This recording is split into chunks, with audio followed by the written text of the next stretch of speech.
ఒకవైపున బార్డర్లో చాలా ఉద్రిక్తమైన పరిస్థితులు ఉన్నాయి. పాకిస్తాన్కి మనకి మధ్యన యుద్ధమే జరుగుతున్నటువంటి తరుణంలో మరి ఈ కక్ష సాధింపులకు మాత్రం అంతం లేని విధంగా ఏముంటుంది నాకు అర్థం కాలే.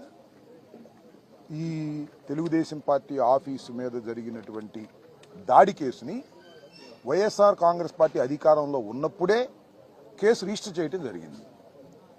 కానీ దానిలో ఏదో చేసేస్తున్నాము అనేటువంటి ఉద్దేశంతో కేవలం చంద్రబాబు నాయుడు గారిని లోకేష్ని సంతృప్తిపరచడం కోసం సజ్జల రామకృష్ణారెడ్డి గారిని కూడా సిఐడి ఆఫీసుకు పిలిపించి విచారణ చేశాము అనేటువంటి మెహర్బానీ కోసం ఇలాంటి కార్యక్రమాలు జరుగుతూ ఉన్నాయి. ఇది చాలా దురదృష్టకరమని మనవి చేస్తున్నాం. తెలుగుదేశం పార్టీ అధికారంలోకి వచ్చిన దగ్గర నుంచి అభివృద్ధి లేదు, సంక్షేమం లేదు. మాటల్లో మాత్రం కోటలు దాటేటటువంటి అభివృద్ధి, అమరావతి గురించి అభివృద్ధి, పోలవరం గురించి అభివృద్ధి మాటల్లో మాత్రమే కనిపిస్తున్నది. కక్ష సాధింపులు బహుశా భారతదేశానికి స్వాతంత్రం వచ్చిన తరువాత ఇంత పెద్ద ఎత్తున ఏ రాష్ట్రంలోనూ జరగనటువంటి అరెస్టులు, కేసులు పెట్టి నిర్బంధించేటటువంటి కార్యక్రమం చేస్తున్నారు. నిన్న చాలా ఆశ్చర్యకరమైన అంశం ఏంటంటే ధనుంజయ రెడ్డి గారని సాక్షి ఎడిటర్ ఉన్నారు. ఆయన కేఎన్ఆర్ మా పార్టీలో జగన్మోహన్ రెడ్డి గారికి సన్నిహితంగా ఉండే సెక్రటరీ, మనోహర్ అనేటువంటి మా దగ్గర పనిచేసేటటువంటి జగన్మోహన్ రెడ్డి గారి ఆఫీసులో పనిచేసినటువంటి వ్యక్తి వీళ్ళింటికి వెళ్ళి సోదాలు చేశారు. దేనికో తెలుసా? ధనుంజయ రెడ్డి గారు, కృష్ణమోహన్ రెడ్డి గారు అక్కడ దాక్కున్నారేమోనని. ఏంటి నాకు అర్థం కాల, పిచ్చెక్కిందేంటి పోలీసులకు. నాకు ఏదో ఒక విధంగా అల్లరి చెయ్యాలి, ఏదో ఒక విధంగా అపాస్పాలు చెయ్యాలనేటువంటి కుట్రలో భాగంగా పోలీసులను ఆడిస్తున్నారు, పోలీసులు ఆడుతున్నారు. చిన్నపిల్లల ఆటలాగా ఆడుతున్నారు పోలీసులు. మాట్లాడితే ఎంక్వైరీకి పిలవటం, కేసులో ఎవరన్నా అరెస్ట్ చేయగానే అరెస్టుకు బెయిల్ రాకుండా ఉండేందుకు పోలీస్ కస్టడీకి పిటిషన్ పెట్టడం, ఆ పోలీస్ కస్టడీ కోసం 2 రోజులు 3 రోజులు తీసుకోవటం, ఏమీ లేకుండా పిచ్చి ప్రశ్న అడగటం, పంపించడం, ఇదంతా ప్లేయింగ్. ఒక రకమైన వికృతమైన ఆట లోకేష్ గారి నాయకత్వంలో జరుగుతుందనేది అందరికీ తెలిసినటువంటి సత్యం. ఇవాళ నిజంగానే మాకు ఇంత బాధలు కూడా, ఇంతమందిని అరెస్ట్ చేస్తున్నా కూడా మాకు ఒక రకమైనటువంటి ధైర్యం వస్తుంది. సమీకరిస్తున్నారు మమ్మల్ని పోలీసు యంత్రాంగము, చంద్రబాబు నాయుడు గారు, లోకేష్ గారు, మా పార్టీలో ఉన్నటువంటి వ్యక్తులందరినీ సమీకరించేటటువంటి నిద్రపోయే వాళ్ళని కూడా లెగ్గొడుతున్నారు. ఇవాళ గుంటూరుకి మా సజ్జల రామకృష్ణారెడ్డి గారు వస్తుంటే వేలాది మంది తరలి రావాల్సిన పరిస్థితి ఏర్పడింది. అంటే ఏంటి? నిద్రపోతున్న వాళ్ళు కూడా లెగ్గొట్టి, అయ్యా సజ్జల రామకృష్ణారెడ్డి గారిని అనవసరంగా తీసుకొస్తున్నారు పోలీస్ స్టేషన్ సిఐడి ఆఫీస్కి, మీరు వెళ్ళండి అని ఒక పిలుపునిచ్చినట్టుగా కనిపిస్తూ ఉంది. ఏమిటి దుర్మార్గం అని అడుగుతా ఉన్నా.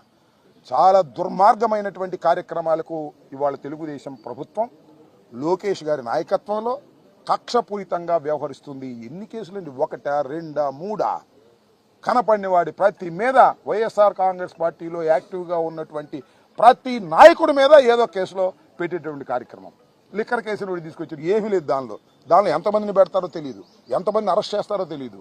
గందరగోళాలు చేసేటటువంటి పరిస్థితికి వాళ్ళ రాష్ట్ర ప్రభుత్వం పోలీసు యంత్రాంగాన్ని ఉపయోగించుకొని చేస్తున్నటువంటి ఈ దమనకాండని, ఈ కక్ష సాధింపు చర్యల్ని ప్రజలు గమనించాలని మనవి చేస్తున్నాం.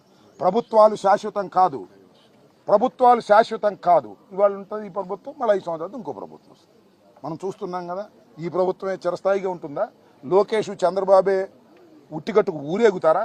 చంద్రబాబు ఎన్నిసార్లు ఓడిపోలేదు, లోకేష్ ఎన్నిసార్లు ఓడిపోలేదు.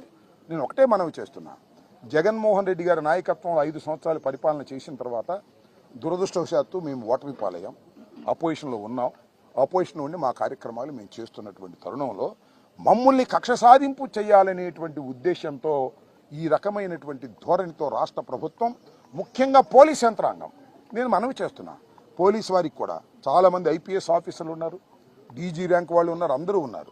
మీరు ఏ లోకేష్ చెప్పాడనో ఎవరి మీద పడితే వాళ్ళ మీద కేసులు పెట్టి అనవసరంగా తీసుకువెళ్ళేటటువంటి పరిస్థితి చేయటం, డీజీ స్థాయిలో ఉన్నటువంటి వ్యక్తిని వాళ్ళ అరెస్ట్ చేసి లోపల పెట్టేటువంటి కార్యక్రమానికి, ఒక దుష్ట సాంప్రదాయానికి మీరు తావిస్తున్నారు, దుష్ట సాంప్రదాయాలను మీరు సృష్టిస్తున్నారు. ఇదే సాంప్రదాయాలు వచ్చే ప్రభుత్వం కూడా పరిపాలించాలి అనేటువంటి పద్ధతుల్లో మీరు వ్యవహరిస్తున్నారు. ఇది చాలా దుర్మార్గమైనటువంటి అంశంగా నేను భావిస్తున్నాను. అంతా డైవర్ట్ చేయటం, అభివృద్ధి జరగట్లేదని అడుగుతారేమోనని కేసులు, సంక్షేమం జరగట్లేదని అడుగుతారని కేసులు పెట్టడం, రోజుకు అరెస్ట్ చేయటం, రోజుకు గందరగోళం చేయటం.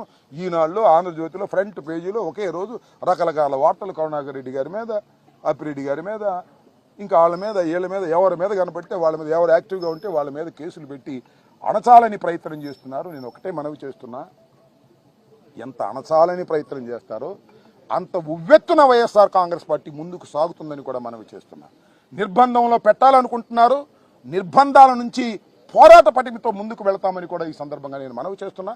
రాష్ట్రంలో ఉన్న వైఎస్ఆర్ కాంగ్రెస్ కార్యకర్తలందరికీ మనవి చేస్తున్నా, అధైర్యపడవలసినటువంటి అవసరం లేదు. వైఎస్ఆర్ కాంగ్రెస్ పార్టీకి లీగల్ టీమ్స్ అన్ని చోట్ల పనిచేస్తున్నాయి. ఏ చిన్న కేసు పెట్టినా వెంటనే న్యాయస్థానాలకు వెళ్లి పోరాడేటువంటి క్రమం చేస్తున్నాం. ఇవాళ కృష్ణవేణి మరి 22 రోజుల తర్వాత ఒక మహిళని అరెస్ట్ చేసి తీసుకెళ్లారు. మళ్ళీ ఆమెను ఇన్వెస్టిగేషన్ కోసం మళ్ళీ అడిగారు. మళ్ళీ ఒక కేసు తర్వాత ఇంకొక కేసు పెట్టారు, 2-3 కేసులు పెట్టారు. ఇది కొత్త తత్వం. లోపలికి వెళ్ళిన తర్వాత కేసులు పెడతారు, అంతకుముందు కేసులు. నాకు అర్థం కాల. ఈ రకంగా 311 వేస్తారు. ఈ రకంగా చేసి కృష్ణవేణి గారిని కూడా ఇవాళ నిన్న అనుకుంటారు రిలీజ్ అయ్యారు. 22 రోజుల తర్వాత ఒక మహిళని ఆమెను తీసుకెళ్లి ఏ విధంగా చిత్రహింసలకు గురి చేశారో ఆమె చెప్పింది. ఇష్టం వచ్చినట్టుగా మాట్లాడారు. నీ మీద ఆ కేసులు పెడతాం, ఈ కేసులు పెడతాం, ఉమెన్ ట్రాఫింగ్ కింద మీ హస్బెండ్ మీద కేసు పెడతాం అనేటువంటి పద్ధతుల్లో బెదిరించేటటువంటి ధోరణిలో పోలీసు వ్యవస్థ పనిచేస్తుంది. పోలీసు వారికి నేను మనవి చేస్తున్నా, మీరు చట్ట ప్రకారం వ్యవహరించండి తప్ప ఏ లోకేష్ చెప్పాడనో, ఏ చంద్రబాబు చెప్పాడనో మీరు వ్యవహరిస్తే మీరే ఇబ్బంది పడతారు. అది గుర్తుపెట్టుకోండి. రాబోయే కాలంలో ప్రభుత్వాలు శాశ్వతం కాదు. ఈ ప్రభుత్వం ఉంటుందని మాత్రం అనుకోకండి. మళ్ళా మంచి రోజులు వస్తాయి వైఎస్ఆర్ కాంగ్రెస్ పార్టీకి. అప్పుడు మేము కూడా ఇదే పద్ధతిలో వ్యవహరించాలనే ధోరణితో మీరు వ్యవహరిస్తున్నారు. చట్ట ప్రకారం వ్యవహరించండి, చట్ట ప్రకారం ముందుకు వెళ్లాల్సిందిగా నేను ఈ సందర్భంగా కోరుతున్నాను. ఇవాళ సజ్జల రామకృష్ణారెడ్డి గారిని రెండవసారి పిలవటం అనేది ఒక స్ట్రాటజీ. అంటే సజ్జల రామకృష్ణారెడ్డి గారిని కూడా మేము పిలిచామని ఊరికి నేను చెప్పుకునేది పిలుస్తున్నారు. పిలిస్తే ఏమైందయ్యా, వస్తాం, విచారణ చేస్తాం, మా న్యాయవాదులు టీం అంతా వచ్చారు, ఇంకా ధైర్యంతో ముందుకు వెళ్తాం, ధైర్యంగా పోరాడతామని కూడా ఈ సందర్భంగా నేను చెప్పదలుచుకున్నాను.